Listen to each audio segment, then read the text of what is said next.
abu na biyu da ya kamata mu dinga tunawa, ka dinga tunawa, ke ma 'yar TikTok ki dinga tunawa, waɗannan bidiyos da kuke yi kuke sakewa zai yiwu a yi ta playing ɗinsu bayan kina kwanci a kabari.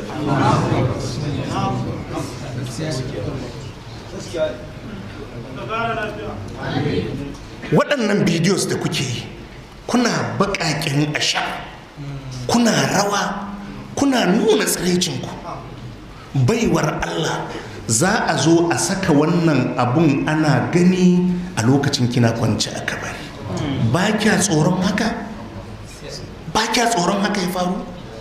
Dole da ke yadda hakan gaskiya ne, tun da ke ma akwai waɗansu da suka mutu kina ganin bidiyos ɗinsu na yawo.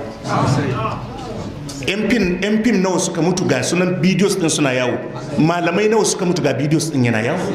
Wannan rawa da kike yi za a zo a saka a gani kina rawan ko kina ɗuɗɗura ashar ko kina faɗin abin da kike faɗa bayan kin kwanta a kabari. Yanzu hakan ba za ki yi tunani a kai ba?